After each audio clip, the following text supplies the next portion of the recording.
हरे कृष्णा कृष्णा कृष्णा हरे हरे हरे राम राम राम हरे हरे। श्री कृष्णाय नमः। कृष्णाय वासुदेवाय देवकी नंदनाय च नंदगोपकुमाराय गोविंदाय नमो नमः। श्री गुरुभ्यो नमः। அன்பானவர்களுக்கு மீனாட்சியின் அன்பு நமஸ்காரம். நாம் ஏற்கனவே சென்ற வீடியோவில் 2ஆம் அத்தியாயம், அதாவது கர்மயோகத்தை பற்றி கொஞ்சம் பார்த்தோம். கர்மயோகம்னா என்ன அப்படின்ட்டு ஸ்ரீகிருஷ்ணன் என்ன சொல்கிறார் அப்படின்னா, அர்ஜுனனை பார்த்து, இப்போ சத்திரியனாக இருக்கிற உனக்கு இப்போ கடமை போர் செய்கிறது தான். அதனால் நீ வேறு எதை பற்றியும் கவலைப்படாமல் உன்னுடைய கடமையை கரெக்டாக செய். அப்போ கர்மயோகம்னா என்னென்னா, நான் செய்கிறேன் அப்படிங்கிற எண்ணம் இல்லாமல், அந்த செயலோட பலனை பற்றி கவலைப்படாமல், நமக்கு இப்போ கடமை இது, இதை செய்யணும், பகவானுக்கு அர்ப்பணித்து செய்கிறது, அதுதான் கர்மயோகம் அப்படிங்கிறத பற்றி 2ஆம் அத்தியாயத்தில் ஸ்ரீகிருஷ்ணர் அர்ஜுனனுக்கு சொல்கிறத நம்ம போன வீடியோ நல்லா பார்த்தோம். ஆனால் அதே 2ஆம் அத்தியாயத்தில் ஞான யோகத்தை பற்றியும் சொல்கிறார். ஞான யோகம்னா என்ன அப்படின்னா, ஞானம்னா அறிவு. நம்ம எதை தெரிஞ்சுக்கணும் அப்படின்னா, இப்போ நம்ம இருக்கோம், இது இந்த உடம்பு. ஆனால் நம்ம என்ன நினைக்கிறோம், இந்த உடம்பையே நம்மன்னு நினைக்கிறோம். அது பேர் அஜ்ஞானம்னு பேர். நாம் இந்த உடம்பு இல்லை. நாம் யாருன்னா, இந்த உடம்புக்குள்ளே இருக்கிற ஆத்மா, ஜீவாத்மா. அந்த ஜீவாத்மா தான் நம்ம கர்ம வினைப்படி நம்ம இப்போ மனுஷனாக பிறவி எடுத்துருக்கோம். நம்ம அந்த செயல்படுறதுக்காக நம்ம இந்த உடம்பு கொடுக்கப்பட்டிருக்கோம். அதனால் நம்ம அப்படின்னு நம்ம சொல்கிறது இந்த ஆத்மா தான், இந்த உடம்பு இல்லை. இதுதான் ஞானம்னு கீதையில் பகவான் சொல்கிறார். இதை பற்றி தெரிஞ்சுக்கிறது தான், அதாவது இந்த ஆத்மா பரமாத்மா இதை பற்றி தெரிஞ்சுக்கிறது தான் ஞான யோகம். அப்படிங்கிறத கர்மயோகம்னா நம்ம இந்த உடம்பு செயல்பாடு, நீ எந்திரிச்சு வேகமாக போர் புரியணும் அப்படின்னு சொல்கிறது கர்மயோகம். அது உடம்பை பற்றி உள்ள. ஞான யோகம் அப்படின்னா இந்த உடம்புக்குள்ளே இருக்கிற ஆத்மாவை பற்றி சொல்கிறேன். இப்போ அர்ஜுனன் எது கவலைப்படுறான், இது ஒரு பீஷ்மர், ஒரு பெரியவர், துரோணர், ஆச்சாரியர், இவங்களெல்லாம் கொல்லணுமா அப்படின்னு நினச்சி தானே கவலைப்படுறான். அப்போ அவர் என்ன சொல்கிறாரு, இப்போ பீஷ்மர் அப்படின்னா அது அவரோட ஆத்மாவை குறிக்கிறது, துரோணர்னா துரோணரோட ஆத்மாவை குறிக்கிறது. ஆனால் ஆத்மா என்றைக்குமே அழியாது. அதனால் அதுப்படி பார்த்தாலும் நீ கவலைப்படுறதுக்கு எந்த விஷயமும் கிடையாது. ஏன்னா ஆத்மாவுக்கு என்றைக்குமே அழிவு கிடையாது. ஏன்னா அது நுண்ணீராக இருக்குது. நுண்ணீராக இருக்கிறதுனால அதுக்கு அழிவு இல்லை. அதுக்கு ஒரு ஸ்லோகம் சொல்கிறாரு, நைனம் சிந்தந்தி சஸ்திராணி நைனம் தகதி பாவக நச்சைனம் கிளேதையான் யாபோ நான் சோஷேதி மார்தக அப்படின்னு சொல்கிறார். அப்படின்னா என்ன அர்த்தம்னா, இந்த ஆத்மா ரொம்ப சின்னதாக இருக்கிறதுனால இது ஆயுதத்தினால வெட்டப்பட முடியாது.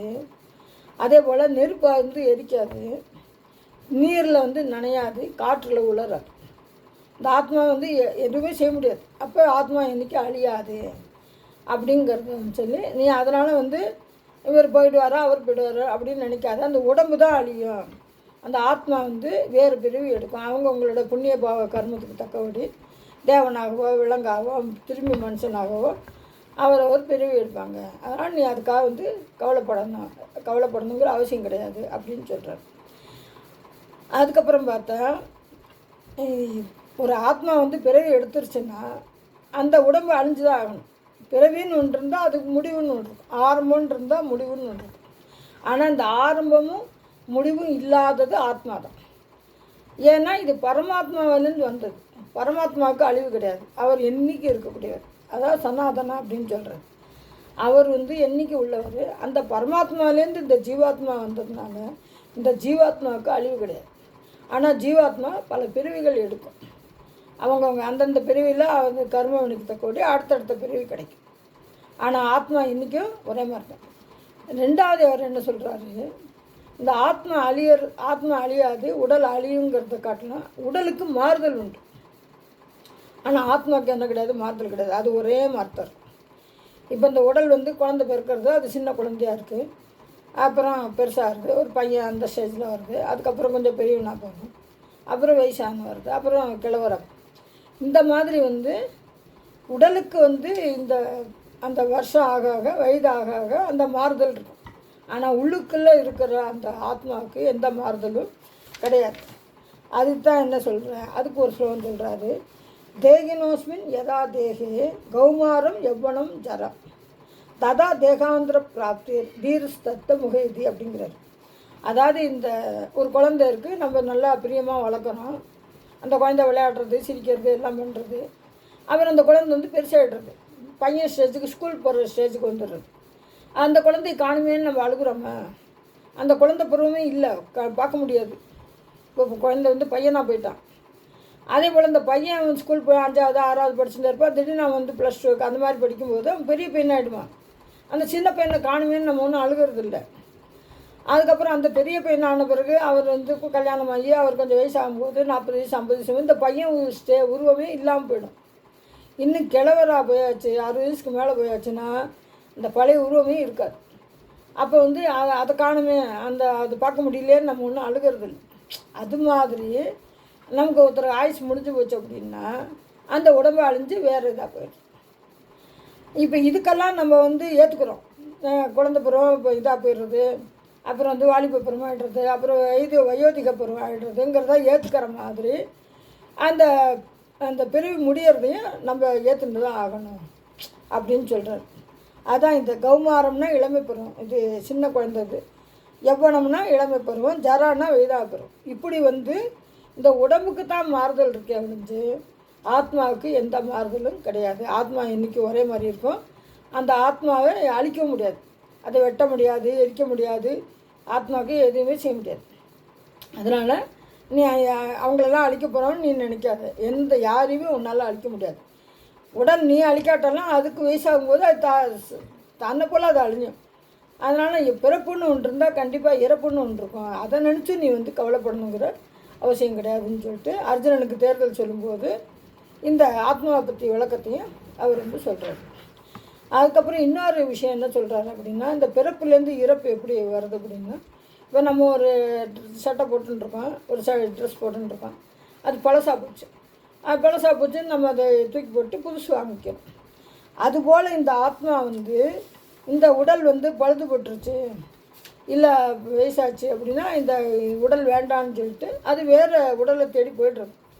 அதுக்கு ஒரு ஸ்லோகம் சொல்கிறார், வாசாம்சி ஜீர்ணானி யதா விகாய நவானி கிரகணாதி நரோபராணி ததா சரீராணி விகாய ஜீர்ணான் எஞ்ஞானி சம்யாதி நவானி தேகி.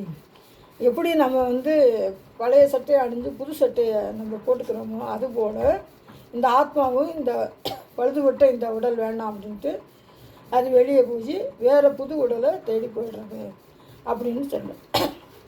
அதனால் இந்த அத்தியாயத்தில் வந்து அவர் கர்மயோகத்தை பற்றி சொல்கிறபோது ஞானயோகத்தை பற்றியும் சொல்கிறார். ஞானயோகம்னா என்னென்னா இந்த ஆத்மா பற்றி தெரிஞ்சுக்கிறேன். இப்போ வந்து ஆனால் இப்போ அர்ஜுனனுக்கு வந்து இப்போ கர்மயோகம் தான் முக்கியம். இப்போ அவர் வந்து இப்போ காட்டுக்கு போய் தவசெல்லாம் பண்ண போகிறதில்ல, இருந்தாலும் அவர் வந்து இந்த இறப்பை பற்றி கவலைப்படக்கூடாது அப்படிங்கிறதுக்காக இந்த ஆத்மா பற்றி சொல்கிறார். ஆனால் இப்போ வந்து அர்ஜுனனுக்கு மெயினாக வந்து நீ வந்து வீரமாக எழுந்திரிச்சு இது சண்டைக்கு போனோம், ஏன்னா நம்மளோட சண்டைக்கு வந்திருக்காங்க அவங்க, அப்போ நம்ம பின்னாடி ஓடக்கூடாது, ஓடினா அது கோழத்தனம். நம்ம சத்ரியனா நம்மளுடைய சுதர்மத்தை நம்ம ராஜ்யத்தை காப்பாற்றுறதுக்கு நம்ம வீரமாக சண்டை போட்டுதான் ஆகணும் அப்படின்னு இந்த அத்தியாயத்தில் சொல்கிறாரு. அது போன அத்தியாயத்தில் நான் கர்மயோகத்தை பற்றி விளக்கமாக சொன்னேன், ஞானயோகத்தை பற்றி சொல்லலை. சரி, அதனால் 2வது அத்தியாயத்தில் ஞானயோகத்தை பற்றியும் சொல்லியிருக்காருங்கிறதுனால அதை இன்னொரு வீடியோவை நான் உங்களுக்கு பதிவு பண்ணுறேன். அடுத்து இன்னும் அதுக்கு அடுத்த 3வது அத்தியாயமும் கர்மயோகத்தை பற்றி இன்னும் தெளிவாக சொல்ல போகிறாரு. அதை என்னங்கிறத நம்ம அடுத்து பார்க்கணும். வசுதேவ சுதம் தேவம் கம்ச சாணுர மர்தனம் தேவகி பரமானந்தம் கிருஷ்ணமந்தே ஜெகத்குரு. நன்றி, வணக்கம்.